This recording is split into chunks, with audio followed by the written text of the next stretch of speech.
Good morning, good afternoon, or good evening. Wherever you are, remember, you have greatness inside of you. Welcome back to another AB Daily News with hockey coach, your coach, FRENCHY. Today, episode number 225 with the menu coach. OMG, we have a lot on the menu, guys. First of all, Abs update. The Panthers retools. The AB prospect weekly. Then, the value of Josh Anderson. And finally, Anthony Richard, some problem with him at this moment. But before we start talking about all the subject we have for you today, don't forget to please to click on the like, subscribe to our Canadian show, and leave me a comment about this episode. And let's dive in, talking about our first subject of the day. My first subject, guys, about the Montreal Canadiens, some news and update around the team. Couple of update for the injuries. Madison, Monahan, and Gallagher are approximately maybe another 2 weeks for them before they come back with the Montreal Canadiens. Caden Coley is officially done for a minimum of 8 weeks with a problem with the left knee. Then the Montreal Canadiens won Saturday night by the score 5-4. 2 goals for Joel Armia, 3 goals in the last 2 games. This is the first game winning for the Montreal Canadiens in the regular season since December 9 when they play against the Seattle Kraken. The Montreal Canadiens right now, Montreal Canadiens played their 40 game against the Blues. Now they are 16-21-3, 25 points. They are 8 of the Atlantic Division and 27 in NHL. We are just finishing another tranche of 10 game, and the Montreal Canadiens, the last 10 game are 2-7-1, 21 goal for 47 goal again for a differential, guys, the minus 25. This is the worst tranche of 10 games since the beginning of the season. Their power play, guys, is a little bit better, 17.2, but they have to score about 5 goals in the last 6 games to give them a little bit a better average in the last 10 game. The PK is worse in NHL, guy. Only 55.6% in the last 10 game. 16 goals they give and 36 attempts. This is really bad. And one reason why the Montreal are 2-7-1, guys, is because they gave too many goals. 47 is about 4.7 goal again, and they score only 2.1. It's double more goal against versus what they can score. Then the PK, 55.6%, guys. It's not a recipe to be successful in NHL, and that's the 2 areas where the Montreal Canadiens struggle, honestly, in the last 10 games. Now, this week, they play 4 games. Tonight, against the Seattle Kraken. Seattle Kraken on fire right now. Nashville, Thursday night is the beginning of the 3 game and 4 nights. Then they go to the 2 game and the Big Apple to play the Islanders Saturday night and Sunday afternoon against the New York Rangers.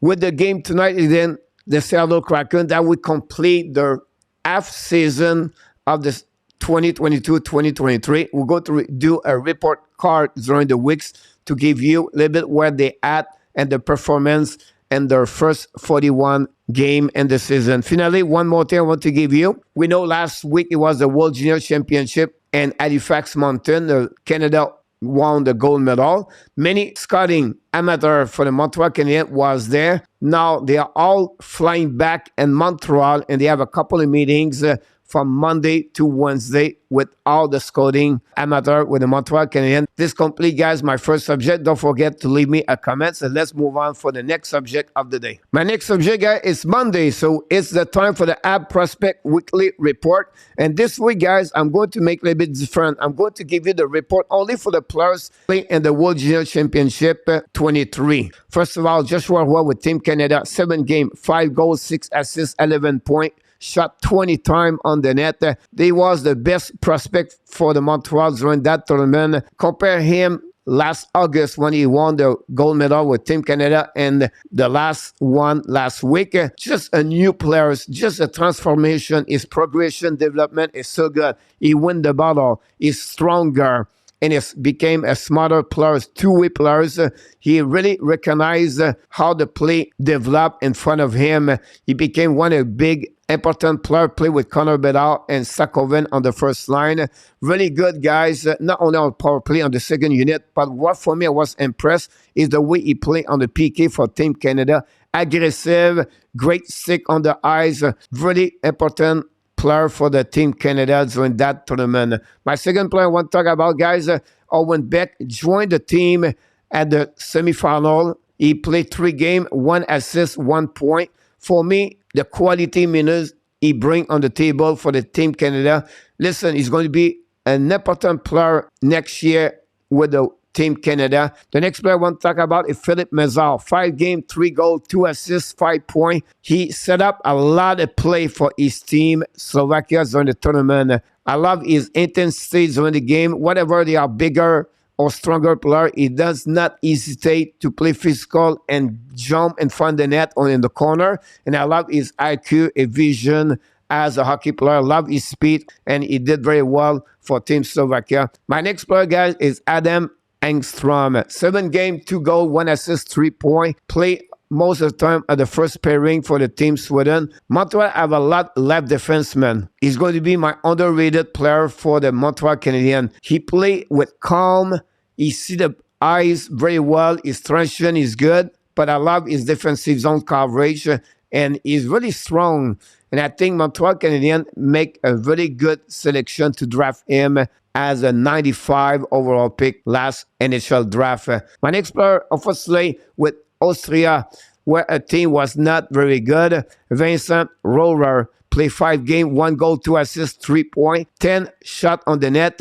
He was the captain of the team. He tried to move on this team the best he can, but it's hard to evaluate a player when the team losing 10 or 11-0. But again, I think I like the fact his experience for this tournament going to carry on him when he returned with an OHL with Ottawa 67, one of the best team in OHL. My next player, guy, is Oliver Kapanen for Finland. 5 games, 2 goals, 1 assist, 3 points, 13 shots on the net. Captain of the team. Not disappointment, but not like, wow. He shows some flash during the tournament, but not good enough to be impressed at the end of this tournament. I like the way he skate, but again, overall, like the Team Finland, the team struggle almost every game in that tournament, and it's not usually the team. They are the Team Finland, an average tournament for Oliver Kapanen. My next one I want to talk about, guys, is Lane Hudson. Hudson in 7 games, 1 goal, 3 assists, 4 points, 9 shots on the net. Now, he did not maybe have the outcome like he does and NCAA. Play behind, look at use. It's not easy. Second pairing, third pairing, please something on the unit power play. Overall, it was a good tournament. I can wait for him to play next year with Team USA. I believe Team USA is going to win the gold medal next year. It's going to be a solid team for the next World Junior Championship at 24. This concludes, guys, all my Prospect Weekly Report. Please leave me a comment. Tell me which player you are the most impressed, or maybe one of them you really like their tournament. My next subject of the day, guys, about the Florida Panthers retools. From one source, we heard possibly if the Panthers not looking good or until the end of the month, they maybe become sailors. I like that, because Panthers had no picks first round until 2026. That's not good. They need help beside Aaron Ekblad, and they need to add picks. So for me, when you think about this, you searching a bit more deeper, and the fact possibly they're not going to make the playoff this season, I think the Panthers are going really retools at some point. And for me, guys, I would not be surprised to trade one of the two Sam Bennett or Sam Reinhart. I think Sam Bennett is going to be the one they are trying to trade him. First of all, because they have Endon Lundell looking good. This is the next second punch center behind Barkov. And then Luciano have a good year. So the center line not going to be too bad without Sam Bennett. And I think they will need to add picks, like I mentioned, or possibly a left defenseman beside Aaron Ekblad. They could add 2 players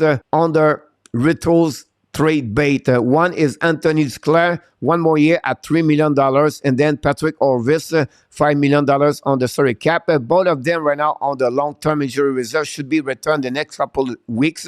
Both of them are UFA. They are the 2 only players on the UFA for the team. So put Duclair, Orvis, and possibly Sam Reinhart or Sam Bennett on the trade bait for the Florida Panthers. This could help the Montreal Canadiens to have a better picks for the NHL Draft 2023. Possibly, Florida Panthers become the team below bottom 10 of the NHL Draft, and that would give Montreal Canadiens to have 2 solid picks for the next NHL Draft 2023. This concludes, guys, this subject. Don't forget to leave me a comments about the Panthers. Let's move on now, guys, for my last subject of the day. My final subject of the day, guys, about the Habs players' value. First of all, Ken Hughes is looking to add an extra first-round pick for the NHL Draft 23. Now, a lot of people talk about Sean Monahan and Joel Edmondson. I'm not sure if they can get a first-round pick in return, but I believe the best for Montreal Canadiens have the highest value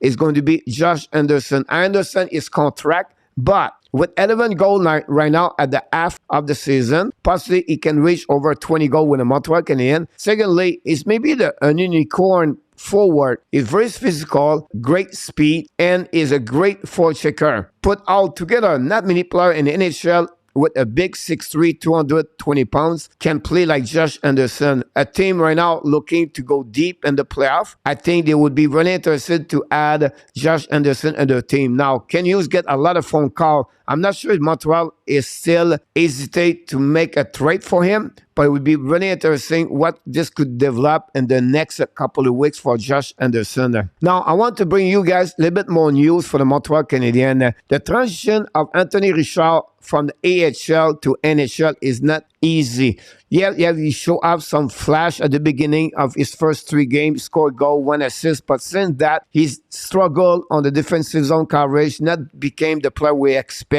And now with only 6 minutes, 4 minutes last game TOI, maybe with the return of Gallagher and Monahan and the lineup, possibly Richard return to Laval. But he has an interview and he talked about the fact like it's not the same system in Laval and Montreal. I was shocked because he explained in Laval it's more like automatic X and O, a 2-1-2. That's it, that's all, a 1-1-3 system, and that's all. Montreal is more aggressive, play shifting from man to man, a swamp, a 1-1-3, a 2-1-2, a 1-2-2, and he struggled to learning all the system at the same time. Here my thinking about this situation, guys. The Montreal Canadiens play is not something AHL player can necessarily do, or at least not effectively. There's a reason NHL players are in the NHL and the AHL players are in the AHL. Ability to play with NHL pace and process the game at the NHL speed is a big separator. And that's the reason why many players in NHL cannot carry on their game and that game in NHL. And that's the reason for me, I believe the Montreal Canadiens leave Sakowski with the Montreal. Why? And they have a reason why the Montreal Canadiens want Sakowski to stay in Montreal. Because sometimes to learn how to become an NHL player, you have to play in the NHL. And that's for me. I understand he struggled for the last 10 games. He has 0 shot in the last 3 games and only 2 shots in the last 10 games. I understand it's not easy right now. He's maybe under one of his first real slump. He needs to get out. But I'm not worried about this. I don't see him to return in Laval at this moment.